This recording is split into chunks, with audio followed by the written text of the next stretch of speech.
mampu melakukan program-program inovasi lokal yang bisa mendorong peningkatan pendapatan masyarakat dengan memanfaatkan potensi sumber daya yang ada di wilayah setempat.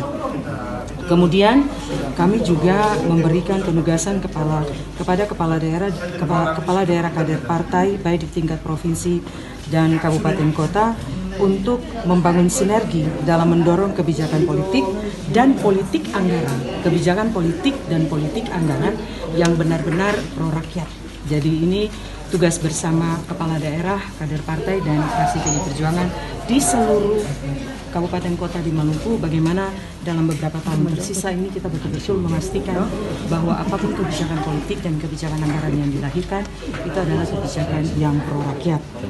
Kemudian mewajibkan kepada seluruh fraksi se-Maluku untuk mengawal secara sungguh-sungguh seluruh perda-perda yang sangat terkait, perda-perda strategis yang sangat terkait dengan kepentingan-kepentingan kabupaten kota.